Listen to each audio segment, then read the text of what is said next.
കാന്തപുരം അബൂബക്കർ മുസ്ലിയാർ കാലഘട്ടത്തിലെ ഏറ്റവും ഉന്നതമായ തിരുഹദറത്തിൽ പോയി ഇരുന്ന സന്ദർഭം മറന്നുപോയോ? ആ സമയത്ത് ഇതൊക്കെ നിങ്ങൾക്ക് പറഞ്ഞു തന്നിട്ടുണ്ടല്ലോ. ഔലിയാക്കന്മാരെ മദത്, മശായിഖിന്റെ മദത് ഇല്ലാതെയായാൽ പിന്നെ ഒന്നും ഉണ്ടാവില്ലട്ടോ. ഇതൊക്കെ തീർത്ത് നിങ്ങൾക്ക് പറഞ്ഞു തന്നല്ലേ. അവര് നിങ്ങളിലൂടെ ലോകത്തോടാ സംസാരിച്ചത്. അതിൻ്റെ കൂട്ടത്തിൽ ഞാനിങ്ങനെ എൻ്റെ വീഡിയോ കേട്ടപ്പോൾ എത്ര നല്ല നല്ല ഭാഗങ്ങളുണ്ട്. ഒരു സ്ഥലത്ത് AP അബൂബക്കർ മുസ്ലിയാരെയും ചെറിയ പി ഉസ്താദിനെ ഇരുത്തിയിട്ട് അവർ പറയുന്നുണ്ട്, കറാമത്ത് പറയാൻ പാടില്ല എന്നുള്ള വർത്താനമായിട്ടാണോ നടക്കുന്നത്? ചിലത് പറയാൻ പാടില്ല എന്നോ? അങ്ങനെയാണല്ലോ സമ്മേളനം അടക്കം നടത്തിയത്. അതേ സമയത്ത് എയർപിൻ കറാമത്ത് പറയുന്നുണ്ട്. അവർ ചോദിക്കുക, നിങ്ങളും സലഫിയും തമ്മിൽ എന്താ വ്യത്യാസം? നേരെ മുഖത്ത് നോക്കിയാ ചോദിക്കണത്. സലഫിയും നിങ്ങൾ തമ്മിൽ ഒരു വ്യത്യാസമില്ല, അപ്പൊ എന്താ വ്യത്യാസം എന്ന് ചോദിക്കുന്നുണ്ട്. ഉസ്താദിന്റെ കറാമത്ത് എന്ന് പറഞ്ഞ ഏപ്പിന്റെ കറാമത്ത് പറയുന്നുണ്ടല്ലോ, പേരോടിന്റെ കറാമത്ത് പറയുന്നുണ്ടല്ലോ. അതുള്ളതാണോ ഇല്ലാത്തതാണോ? മടവൂരിന് മാത്രം പറ്റൂലാന്നോ? വിടൂലങ്ങളെ ഹിസാബെടുക്കും. അങ്ങനെ പറയാനും ഇവിടെ അള്ളാന്റെ റിജാലിങ്ങൾ ഉണ്ട് എന്ന് ജനം ഒന്ന് കാണട്ടെ. കച്ചവടത്തിന് പോയതാണല്ലോ, കച്ചവടത്തിനല്ലേ പോയത്. നിങ്ങൾ 10-40 കൊല്ലം മുന്നിൽ ഇരുന്നെടുത്ത് കച്ചവടത്തിനാണെന്നല്ലേ പറയിപ്പിച്ചത്. അത്രയും ശക്തമായി പറഞ്ഞു കൊടുക്കുന്ന അവരെയാണ് അവരുടെ അനുയായികൾ ഇന്നും കളിയാക്കിക്കൊണ്ടിരിക്കുന്നത്. അവരുടെ അവസ്ഥ ചിന്തിച്ചു നോക്കി നിങ്ങൾ. അല്ലാഹ് നമ്മളെ കാക്കട്ടെ, നമ്മളെ എല്ലാവരും ബന്ധപ്പെട്ട എല്ലാവരെയും കാക്കട്ടെ. 10-40 കൊല്ലത്തോളം സ്വന്തം ഉസ്താദായി അബുൽ അനാം വരെ ആയി എന്ന് പറയുന്ന ആള് പോയിരുന്ന സ്ഥലം, ആ മഹത്തായ ഹദറത്തിനെ സംബന്ധിച്ച് പച്ചയായ തോന്നിവാസവും എന്തെല്ലാം കാര്യങ്ങളാണ് ഇവർ പ്രചരിപ്പിച്ചുകൊണ്ടിരിക്കുന്നത്. അവരല്ല ഏൽപ്പിച്ച കാര്യം ആരുടെ മുഖത്ത് നോക്കും പറയും എന്നത് തെളിയിക്കുകയായിരുന്നു. അതിലൂടെ ശാക്തമായ ഭാഷയിലാ പറഞ്ഞു. മടവൂരിൻ്റെത് മാത്രം പറയാൻ പാടില്ല, ഹിസാബെടുക്കും, പറയന്നെ ചെയ്യും. വറച്ചുപോയി ഉണ്ടാവും അബൂബക്കർ മുസ്ലിയാരൊക്കെ.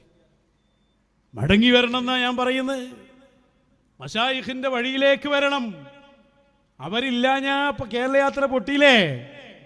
അതിന്റെ മുമ്പ് എറണാകുളത്ത് 89-ൽ നിങ്ങൾ സമ്മേളനം നടത്തിയിരുന്നില്ലേ? ആ സമ്മേളനം നടത്തിയത് നിങ്ങൾക്ക് ഇത്ര അനുയായികൾ ഉണ്ടായിരുന്നോ? പള്ളികളുണ്ടായിരുന്നോ? സ്ഥാപനങ്ങളുണ്ടായിരുന്നോ? രാഷ്ട്രീയക്കാരുടെ സ്വാധീനമുണ്ടായിരുന്നോ? എന്നിട്ട് ആ സമ്മേളനം നടത്തി പോരുമ്പോഴുള്ള മനസ്സിന്റെ റാഹത്ത് ഇന്ന് കിട്ടുന്നുണ്ടോ? ഇതെല്ലാം ഉണ്ടല്ലോ. എന്താ കാരണം? നിങ്ങൾ എന്നെ പഠിക്കി. ഞാനിത് വിമർശിക്കാൻ വേണ്ടി പറയല്ല. ഇതൊക്കെ നിങ്ങൾക്ക് പറഞ്ഞു തന്നിട്ടുണ്ടല്ലോ എത്രയോ സ്ഥലത്ത് നിന്ന് ഞങ്ങളുടെ പ്രിയപ്പെട്ട മശായിഖുമാർ.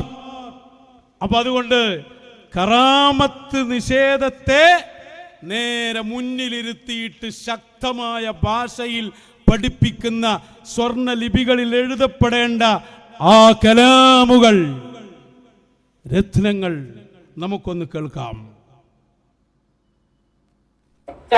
കുറച്ചിങ്ങനെയൊന്നായ ശരിയാവില്ല. പറയാണെ നേരെ പറയാ, നിങ്ങൾക്ക് നേരെ പറയാം. എന്റെ സെൽഫികൾ അതുപോലെ പറയാം. എന്താ സെൽഫികൾ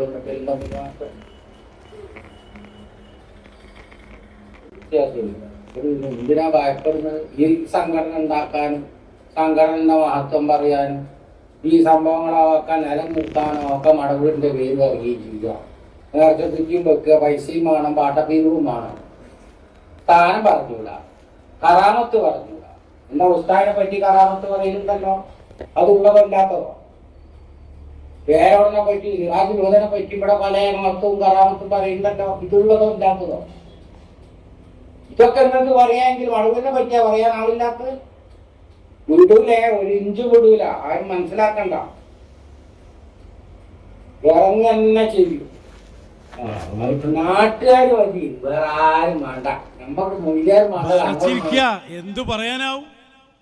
നേരെ പറയല്ലേ. കാന്തപുരം അബൂബക്കർ മുസ്ലിയാരെ മുഖത്ത് നോക്കിയിട്ടാ പറഞ്ഞ് വിടൂല, ഹിസാബ് എടുക്കന്നെ ചെയ്യും. മടവൂർ ശൈഖിന്റെ കറാമത്ത് പറയാൻ പറ്റൂലെന്നോ നിങ്ങൾ പറയുന്നുണ്ടല്ലോ, അതുള്ളതാണോ ഇല്ലാത്താണോ? നിങ്ങളെ സംഘടനക്ക് വേണ്ടി ശൈഖുനാന്റെ പേര് പറയുന്നുണ്ടല്ലോ, നിങ്ങളെ സംഘടനക്ക് വേണ്ടി നേർച്ചക്കുറ്റി വെക്കുന്നുണ്ടല്ലോ, അത് ആവർത്തിച്ച് കേൾക്കണ്ടേ? ഞങ്ങൾ ഓരോന്നും പോയിട്ട് പിന്നെയും പിന്നെ എടുത്ത് കേൾക്കണം. കാന്തപുരം മുസ്ലിയാർ സുൽത്താനാന്ന് പറഞ്ഞാൽ അവിടെ പോയാൽ പൂച്ചക്കുട്ടിന്റെ താഴെ ഉണ്ടാകുക. കാരണം എന്താ? ഇരിക്കുന്നത് ലോക ചക്രവർത്തിയാണ്. മിണ്ടാൻ കഴിയും. അവിടുന്ന് കച്ചവടത്തിന്റെ പറഞ്ഞ ആളുണ്ടാവോ? കത്തിച്ചാമ്പലായി പോലെ. എന്നിട്ടോ നല്ല ഒരു ഉപദേശം ഒന്നും കൂടി കേൾപ്പിക്കാം. ഏതായാലും കഴിഞ്ഞ റമദാന്റെ മുമ്പായിരുന്നു നമ്മൾ വലിയ വലിയ സംഭവമൊക്കെ പുറത്തു വിട്ടത്. അന്ന് വന്നിട്ടാണ് ഇതൊക്കെ പറഞ്ഞത്. അവിടെ നന്നാവാനൊക്കെ ഉള്ളവർക്ക് നന്നാവാനും നല്ലതാണ്. മശായിഖിൻ്റെ ഉപദേശമല്ലേ. ഒരുപാട് മശായിഖന്മാർ ഹയാത്തിലുണ്ട്. വടകര ഓറും അങ്ങനെയുള്ള മശായിഖൊക്കെ ഉണ്ട്. യഹിയൽ ബുഖാരി തങ്ങളെപ്പോലെയുള്ള ഒരുപാട് മഹാരഥന്മാർ. നല്ല നല്ല വാക്കുകൾ. എന്നിട്ട് പിന്നെ പറഞ്ഞു കൊടുക്കുകയാണ്. ഇതൊക്കെ പറഞ്ഞ് ശക്തമായ ഭാഷയിൽ താക്കീത് ചെയ്ത് പിന്നെ നല്ലൊരു ഉപദേശം കൊടുക്കുന്നുണ്ട്. നല്ല ഊർജം വേണം, ഹിമ്മത്ത് വേണം, പറയേണ്ടതെല്ലാം പറയണം. നിങ്ങളെ ജോലി മടവൂർ ശൈഖിനെ സ്ഥിരപ്പെടുത്തലാണ്. അതാണ് ഈക്ക ചെയ്തത്. അതാണ് ഈക്കയുടെ പവറും. ഈക്കയുടെ പവർ അതാണ്. മശായിഖ് പറഞ്ഞു കൊടുക്കുന്ന നോക്ക്. ഈക്ക ഉസ്താദിൻ്റെ കൂടെ ഒരുപാട് സംഭവങ്ങളൊക്കെ പറയുന്നുണ്ട്. നമ്മൾ ചിന്തിക്കേണ്ട ഏറ്റവും വലിയ കാര്യങ്ങളാണ് പറഞ്ഞു കൊടുക്കുന്നത്. എന്നിട്ട് പറയുന്നുണ്ട്, വയസ്സായില്ലേ, നഫ്സിന്റെ കാര്യം, ആഭ്യന്തര കാര്യം ചിന്തിക്കാൻ സമയമായില്ലേ? ഒസാരി ഇമാമ് ചെയ്തത് അറിയില്ലേ? നീ എടുക്കാ കാത്തിക്കണ്? ഖബറിൽ പോകണ്ടേ? ഖബറിൽ പോകുമ്പോ ഇപ്പറഞ്ഞ ടീം ഉണ്ടാവോ നിങ്ങളെ കൂടെ? ആരെയാണോ ദുനിയാവിൽ പിടിച്ചത് അവരല്ലേ ഉണ്ടാവുള്ളൂ. നല്ല ഉപദേശം, അവരെ ഉത്തരവാദിത്വം ഇവരെ മുമ്പിൽ നിർത്തിയിട്ട് പറഞ്ഞു കൊടുത്തു. ലോകർക്ക് മുഴുവനും നന്നാകാൻ, ചിന്തിക്കുന്നവർക്ക് ബോധമുണ്ടാകാൻ ഈ ശഅബാനിൽ നമ്മൾ കേൾക്കേണ്ട ഏറ്റവും നല്ല വചനങ്ങൾ ഒന്ന് മനസ്സിരുത്തി കേട്ടു നോക്ക്. ഊർജം വേണം, നല്ല ഹിമ്മത്ത്, നല്ല ഉത്സാഹം വേണം. എല്ലാം പറയേണ്ട മാതിരി തന്നെ പറയുക. ഇതാണ് ഇതാണ് അങ്ങനെ, ആയത്താണ് അങ്ങനെ, എങ്ങനെ നിങ്ങൾക്ക് സ്ഥിരപ്പെടുത്താൻ കഴിയുന്ന അതുപോലെ സ്ഥിരപ്പെടുത്തേണ്ടത് നിങ്ങളാണ്. അറിയുന്നത് ഈ കാര്യം സ്ഥിരപ്പെടുത്തി പോയതാണ്. ഇത്തരം പൗരൻ അതാണ്.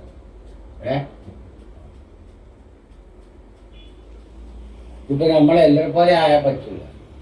നിങ്ങൾക്ക് അത് പറ്റൂല. ഇന്നെ എന്തോ ആയിക്കോട്ടെ, നമുക്ക് പിന്നെ അതിനൊന്നും നേരമില്ല. സംഘടന ഉണ്ടാക്കലും മറ്റേ സംഭവമൊക്കെ അതതിൻ്റെ വഴിക്ക് എന്തോ നടന്നോട്ടെ. നമുക്കിപ്പോ നമ്മളെ കാര്യം നോക്കാനായിരിക്കും. ആഭ്യന്തരം, സ്വന്തം നഫ്സിന്റെ ഭാഗം, ആത്മാവിന് കളങ്കം പറ്റാതെ നമ്മൾ ശ്രദ്ധിക്കേണ്ടത് അത്യാവശ്യമാണ്. അത് റസാലി ചെയ്തതുപോലെ ആ പ്രവർത്തിക്കും. അങ്ങനെയാണ് ഓരോരുത്തരും ചെയ്ത് മുൻഗാമികളെ എല്ലാം ചെയ്തിരിക്കണമെങ്കിൽ അവസാനം ഇങ്ങനെയായിരുന്നു. അപ്പൊ അതിനൊന്നും ഒരുത്തനെയും പേടിക്കല്ല. അവനാന്റെ റബ്ബറുമായിട്ട് ബന്ധപ്പെട്ട വിഷയമല്ലേ. പ്രവർത്തിണ്ടാവും. അവിടെ അത് ആരുമായിട്ടാ കളിക്കണമെന്ന് വെച്ചാൽ ഓരെല്ലാം ഉണ്ടാകുക. അതിനെ ഏൽപ്പിക്കപ്പെട്ടവര്, അവരോട് ഏൽപ്പിക്കപ്പെട്ടവർ ആരാന്ന് വെച്ചാൽ ഓരേ ഉണ്ടാവും. ഏൽപ്പിച്ചിട്ടുള്ളത് ഉറപ്പ് തന്നെയാണല്ലോ. പിന്നെ അസറായിലാണ് ഇപ്പോ റുസിക്കുന്നത് അറിയുന്നില്ല. അതൊക്കെ നോക്കിയാൽ കഴിയും. പിന്നെന്താ ചെറിയ ഉസ്താദ് ചോദിക്കുന്നുണ്ട്, മറുപടി പറഞ്ഞു കൊടുക്കുന്നുണ്ട്. അതൊക്കെ കൃത്യമായ ഓർമ്മപ്പെടുത്തലാണ്. നന്നായിട്ട് ചിന്തിക്കുക. ശരിക്ക് എല്ലാവരും നേതൃത്വം നൽകുന്ന ഏറ്റവും ടോപ്പ് ആളടക്കം. ഇത് ഒരു സമയത്തൊന്നുമല്ല. ഇ കെ ഉസ്താദിന്റെ സംഭവം ഞാൻ പറഞ്ഞില്ലേ.